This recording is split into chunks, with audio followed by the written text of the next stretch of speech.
antipop.fr. La pop culture jusqu'au bout des ondes.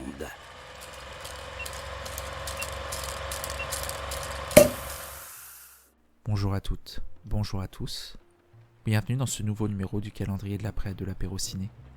Je suis Antoine et aujourd'hui, je vous propose de remonter plus de 150 ans en arrière. Je vous propose de remonter au 22 janvier 1857, le jour où la première convention des clubs de baseball de New York a été signée. C'est les prémices d'une ligue au sein de la Big Apple qui mènera à l'expansion du baseball aux États-Unis. Le baseball, c'est un sport qui a souvent été représenté au cinéma. Et aujourd'hui, je vous propose de revenir sur un des derniers grands exemples du baseball au cinéma. Je vous propose de revenir sur Le Stratège de Bennett Miller, sorti en 2011. Le Stratège, c'est l'histoire de Billy Beane, qui est directeur général d'équipe, qui va apporter une toute nouvelle manière d'analyse statistique dans le groupe, l'analyse dite sabermétrique, et afin de faire progresser les Athletics d'Oakland pour aller gagner le championnat de la Ligue majeure de baseball. À mon sens, la première raison de découvrir Le Stratège, c'est pour la qualité de son scénario. Alors c'est un scénario écrit par deux grands monsieur d'Hollywood, Aaron Sorkin et Steven Zailan. Aaron Sorkin peut-être le plus connu des deux, qui a notamment scénarisé The Social Network, mais qui est aussi à l'origine donc du scénario des Hommes d'honneur, du président et Miss Wade, du Stratège ou encore de Steve Jobs, qui depuis est passé à la réalisation avec notamment Le Grand Jeu et l'Essai de Chicago. Tandis que Steven Zailan, c'est le scénariste de La Liste de Schindler, de Mission Impossible, le premier de Brian De Palma, de Gangs of New York, d'American Gangster, ou plus récemment de The Irishman. Donc on a deux grands scénaristes qui vont adapter un bouquin, puisque c'est tiré d'une histoire vraie. C'est un ouvrage initialement écrit par Michael Lewis, mais Bill Beane, c'est une vraie personne, c'est une histoire vraie et un scénario en fait qui est absolument génial, dans tous ces personnages qui sont correctement équilibrés, avec un vrai dynamisme tout du long du film. C'est absolument haletant par son écriture, par ces scènes, c'est absolument dingue, et on tient peut-être un des meilleurs scénarios de la dernière décennie.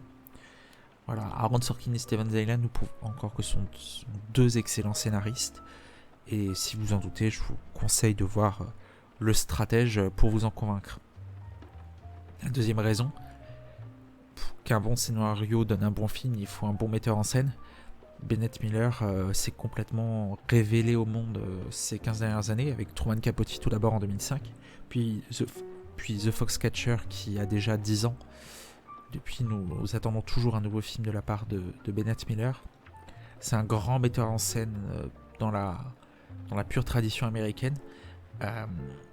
Quelqu'un qui privilégie non pas le rythme, mais une certaine puissance cinématographique dans ses scènes. C'est une mise en scène qui va être très posée. Le film fait plus de 2 heures et il n'y a pas besoin de moins. Bennett Miller, il prend son temps, donc ça peut sembler un peu lent pour certains, mais il y a une vraie maîtrise de la grammaire cinématographique chez Bennett Miller, avec des vraies idées de mise en scène. C'est absolument prodigieux tout du long. Mettre en scène du sport, c'est pas toujours simple, mais Bennett Miller est un grand metteur en scène, on le savait, et Le Stratège n'est qu'une confirmation dans sa courte mais extrêmement qualitative filmographie. Donc c'est une raison de découvrir Bennett Miller par Le Stratège si vous ne le connaissez pas, et de voir tous ses films ensuite, car ces 3 films sont de grande qualité. Et enfin, dernière raison, peut-être la plus populaire, c'est pour le rôle de Brad Pitt. Alors le casting est assez beau, on retrouve Jonah Hill, on retrouve Chris Pratt, Robin Wright, le regretté et très talentueux Philip Seymour Hoffman, mais Brad Pitt dans le rôle de Billy Beane, le rôle principal, il est absolument prodigieux. C'est sûrement parmi ce qu'il a proposé de mieux sur la dernière décennie. On sait que c'est pas les années 2010, c'est pas sa meilleure c'est pas sa meilleure décennie. Il va traverser un peu une période de désert, même s'il revient un peu en force maintenant.